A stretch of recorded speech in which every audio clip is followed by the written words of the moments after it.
Hello, I'm going to read my amazing sister's whatever it is. The Small Book. Shortly after it was renamed The Fox Girl's Appearance. It's musty in the old library.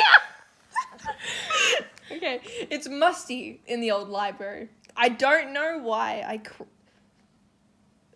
I crept in there, but what is that? Sean plucked a small but thick book off a long shelf. The History of Animal People, she read out loud. She shrugged and placed it carefully in her small dress pocket. How do you fit a big book in it? A big, thick book. A small, thick book. Oh, yeah. But a thick book in a small dress. Okay.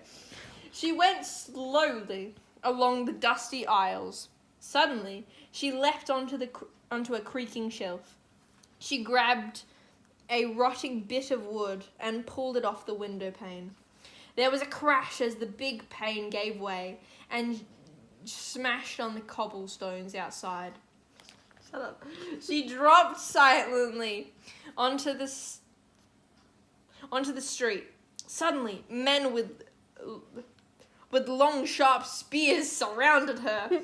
A man in expensive clothing walked up to her and said, "I am Mr. Dricsy, and if you don't hand over that book you stole from the very old library, my colleagues will... ... There was a loud noise that stopped him dead. A giant bowl of fizzing. Of hissing? Fizzing. Fizzing. A giant bowl of fizzing fire bore down on them. Sean felt herself being lifted in sharp claws. The humongous dragon that had grabbed her roared. She remembered the small book and pulled it out. It opened randomly.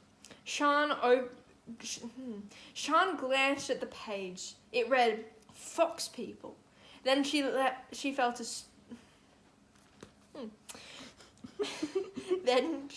soft, furry thing brush across her leg.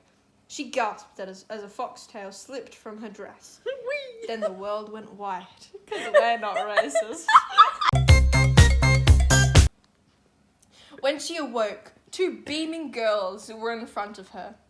"Hi," said one of them. "My name is Kaylee. I'm a raccoon girl.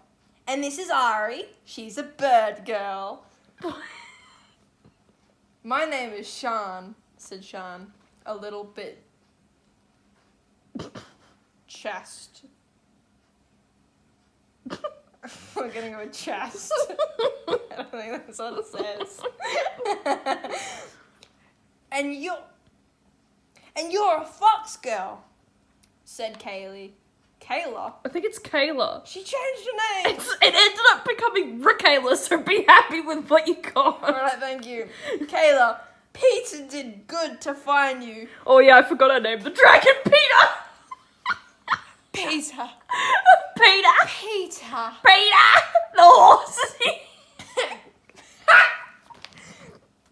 Peter. That's not those. "We were looking for a small book because it is important to us." "You mean this book?" said Sean. Sean, you're so trusting. These guys have a dragon called Peter. They kidnapped you. Yeah. Just looking at you attempted to spell explosion. EGSPLOSHION. Egg explosion. Before Kayla could speak, an explosion rocked the mountain. "Yes," thought Sean. "We're on a mountain." Well, she didn't know until then. I want to reread that for a second, just so you get apparently a literary genius at 10 years old. Before Kayla could speak, an explosion rocked the mountain. Yes, thought Sean, we're on a mountain. Then she realized she was falling. Whoa! The rock she had been standing on had given way. She clutched the small book to her chest as Kayla was caught by a helper. Mr Dricsy. Oh no! She slammed Not a into helper! Oh, dastardly things those. Dastardly Mr. Dricsy. The hottest villain 10-year-old me could come up with. Keep wanting to say Mr. Darcy. Mr. Darcy. She slammed into a big chunk of mountain. Literary genius. Sean, wake up, Sean, whispered a soft voice, as sweet as mulberries? And as soft, I really liked mulberries, okay? and as soft as fur. Ari? Said Sean. Where is Kayla? She's dead. Mr. Dricsy caught her, replied Ari. But the small book is safe. Look at her pockets, Ari! What's in your pockets, sis? Okay, that was horrible. Actually, kill me now. Hurry up. You're only here for one thing. Suddenly, Sean spotted Kayla in an old iron cage. A giant rock ready to fall on her. Couldn't have lava, fire, a bomb. Don't worry, he gets lava later on. He's a bit new at the whole evil villain thing. He's trying to spell before with a P. Before Ari could protest, Sean was right next to the cage, already fiddling with the lock. Finally, she bit the lock. She bit the lock, boys! An iron lock! Yum yum! With these teeth!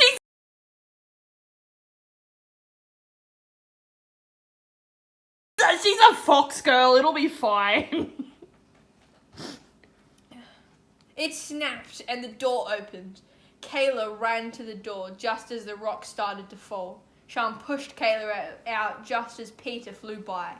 Peter, you could have been here so much faster. He caught Kayla just as the giant rock started to struck the cage. Sean woke up on a small bed with smiling nurses. Where's the nurses coming from? Where are they? Standing next to her. Hi, Sean. It's me and Ari. Someone. Oh, I think that's Kayla. Wrong voice. Hi, Sean. It's me and Ari. Someone said cheerfully. Sean smiled. Things could always get better. Standing ovation.